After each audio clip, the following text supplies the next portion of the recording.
अपनी सेविंग्स का इन्वेस्टमेंट करके इसके ऊपर अच्छे खासे रिटर्न्स कमाने के लिए आपको पता होना चाहिए कि आप कौन से इन्वेस्टमेंट ऑप्शन में इन्वेस्टमेंट कर रहे हैं, यहाँ पर आपको रिटर्न्स कितने मिलेंगे और उस इन्वेस्टमेंट ऑप्शन में कितना रिस्क एसोसिएटेड है। क्योंकि अगर आपको इस चीज के बारे में पता नहीं होगा तो आप ये प्रिडिक्ट नहीं कर पाएंगे कि आपको कहां पर इन्वेस्टमेंट करना है और कितने रिटर्न्स आपको कमाने हैं। और अगर आप लोग इन्वेस्टमेंट के तरीकों के बारे में सीखना चाहते हैं, इन्वेस्टमेंट के प्रिंसिपल्स के बारे में सीखना चाहते हैं, तो मैं पर्सनली आपको रिकमेंड करूंगा द इंटेलिजेंट इन्वेस्टर की बुक को, जिसे लिखा है द बेंजामिन ग्राहम ने। यहाँ पर आपको इन्वेस्टमेंट से रिगार्डिंग बहुत सारी चीजें सीखने को मिलेगी, बहुत सारी स्ट्रेटेजीज, बहुत सारे प्रिंसिपल, और इसी के साथ साथ बेंजामिन ग्राहम का पर्सनल एक्सपीरियंस आपको शेयर करने को मिलेगा। लेकिन आज के इस वीडियो में मैं आपका काम आसान करने वाला हूं, मैं आपके साथ शेयर करने वाला हूं द इंटेलिजेंट इन्वेस्टर्स के 4 बेसिक की पॉइंट्स। अगर आपको ये 4 बेसिक पॉइंट समझ में आ गए तो आप इन्वेस्टमेंट की जर्नी की शुरुआत कर सकते हैं और अपने इन्वेस्टमेंट के पोर्टफोलियो पर अच्छे रिटर्न्स कमा सकते हैं। तो एज यूजुअल हमारा आज का वीडियो भी बहुत ज्यादा इंपॉर्टेंट है, तो आज के इस वीडियो के किसी भी पार्ट को स्किप मत करना। इसी के साथ साथ अगर आप इस चैनल पर नए हो तो सबसे पहले इस वीडियो को लाइक करो और इस चैनल को सब्सक्राइब करो। द इंटेलिजेंट इन्वेस्टर बुक का सबसे पहला पॉइंट ये कहता है कि जब कभी भी आप स्टॉक मार्केट में इन्वेस्टमेंट करते हैं तो सबसे पहले आपको इन्वेस्टमेंट और स्पेकुलेशन के बीच के डिफरेंस का पता होना चाहिए। तो सबसे पहले समझते हैं कि इन्वेस्टमेंट क्या होती है और स्पेकुलेशन क्या होता है। जब भी हम लोग किसी भी इन्वेस्टमेंट ऑप्शन में इन्वेस्टमेंट करने से पहले 10 बार सोचते हैं, रिसर्च करते हैं, मार्केट का एनालिसिस करते हैं और इसके बाद में इन्वेस्टमेंट करते हैं, तो इसे कहा जाता है इन्वेस्टमेंट। लेकिन चलो मान लो कि आपको किसी इन्वेस्टमेंट ऑप्शन में इन्वेस्टमेंट करना है, आपने किसी को पूछा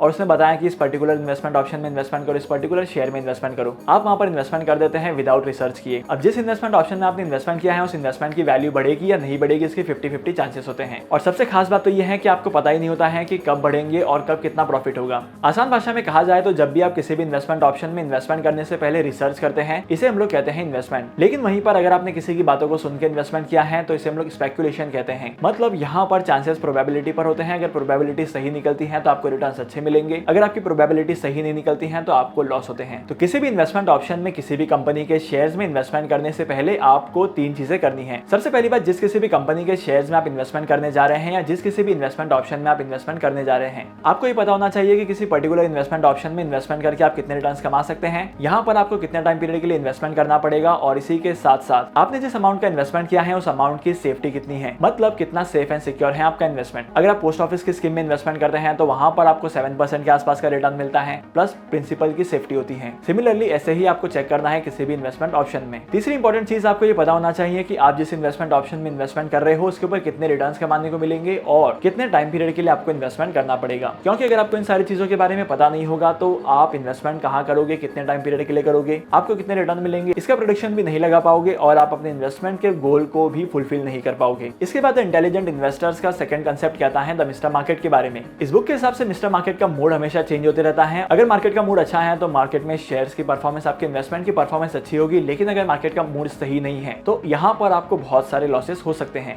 मार्केट में से बहुत सारे इन्वेस्टर्स हैं जो मार्केट के मूड को देखकर इन्वेस्टमेंट करते हैं, मतलब मार्केट जैसा परफॉर्म करता है वैसे ही लोग इन्वेस्टमेंट करते हैं। लेकिन इस बुक में क्लियरली मेंशन किया गया है कि अगर आप मार्केट के मूड को देखकर इन्वेस्टमेंट करते हैं तब यहाँ पर आपको बहुत ही ज्यादा लॉसेस हो सकते हैं। किसी भी इन्वेस्टमेंट ऑप्शन या मार्केट में इन्वेस्टमेंट करने से पहले आपको पता होना चाहिए कि आपको कितने टाइम पीरियड के लिए इन्वेस्टमेंट करना है और आपको उसके ऊपर कितने रिटर्न कमाने हैं, और इसके बाद ही आपको कोई स्ट्रेटेजी बिल्ड करनी है और इस स्ट्रेटेजी के अकॉर्डिंग इन्वेस्टमेंट करना है। इस बुक का तीसरा कंसेप्ट है मार्जिन ऑफ सेफ्टी। जब कभी भी आप इन्वेस्टमेंट करते हैं स्टॉक मार्केट में तो यहाँ पर आपको ये पता होना चाहिए कि आपकी रिस्क एपेटाइट कितनी है। मतलब अगर आप 100 रुपए का इन्वेस्टमेंट करते हैं तो इस 100 रुपए के अमाउंट पर आप कितने अमाउंट को लूज कर सकते हैं और कितने अमाउंट का रिटर्न आपको कमाना है मैक्सिमम। क्योंकि अगर स्पेसिफिकली स्टॉक मार्केट की बात करूं तो स्टॉक मार्केट में मोमेंटम बहुत ज्यादा आता है। पर्टिकुलर कंपनी या पर्टिकुलर इन्वेस्टमेंट ऑप्शन की प्राइस 0 तक भी जा सकती है। स्टॉक मार्केट में कौन सी कंपनी के शेयर्स ग्रो करेंगे और कौन सी कंपनी के शेयर्स की वैल्यू गिरेगी ये कोई भी प्रेडिक्ट नहीं कर सकता है। तो आपको सबसे पहले आपका रिस्क कैलकुलेशन करना है। किसी भी इन्वेस्टमेंट ऑप्शन में इन्वेस्टमेंट करने से पहले आपको ये पता होना चाहिए कि आप अपने अमाउंट पर मैक्सिमम कितने रिटर्न्स कमाएंगे और वहां पर आपको सेटिस्फेक्शन मिलेगा।